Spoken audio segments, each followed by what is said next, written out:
This is an ABC News special report. Strike on Syria.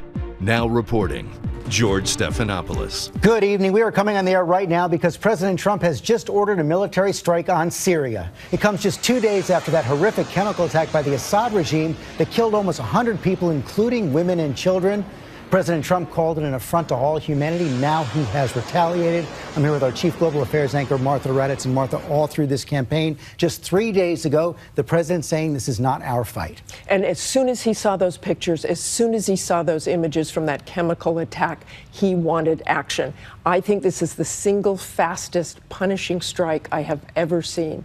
Just a couple of days, he made his decision. I also have to say that Secretary Mattis, who was CENTCOM commander in 2013 when President Obama decided not to take action against Syria, this is something he was frustrated by in 2013. He's now the Secretary of Defense. They had plans in place, and they've gone ahead with cruise missiles from Navy ships in the Mediterranean. I want to go to our military consultant, Steve Gaynor, in Washington. Steve, you've flown military missions over Iraq. This appears to be Tomahawk cruise missiles against airfields. What does that say to you?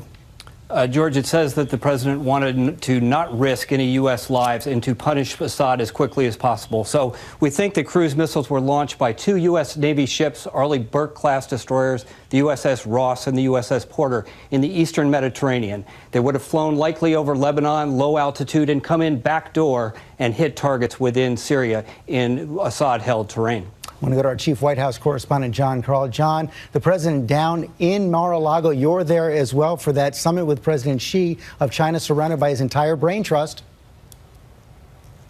He sure is, and I'm told we will hear from the president shortly, a senior official confirming that these were Tomahawk cruise missiles aimed at Syrian regime-held airfields. George, quite a turnaround for this president. This is a president who had, as a candidate, repeatedly said that he was an America First candidate, that Syria was not the United States problem, that we shouldn't focus on the United States. But now, after seeing that chemical weapons attack, he was very blunt yesterday, speaking in the Rose Garden, that changed his views on Syria, and now he has ordered military action.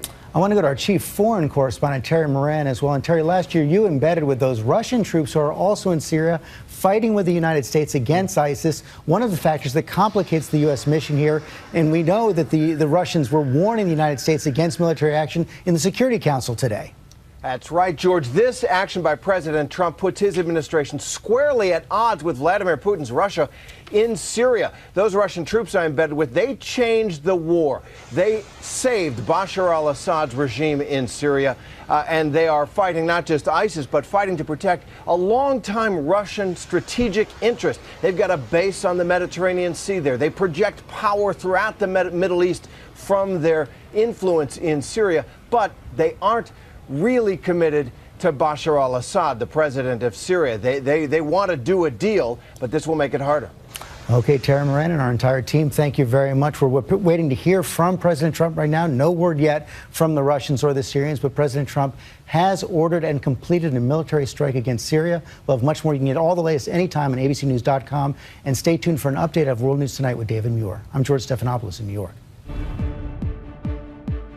This has been a special report from ABC News.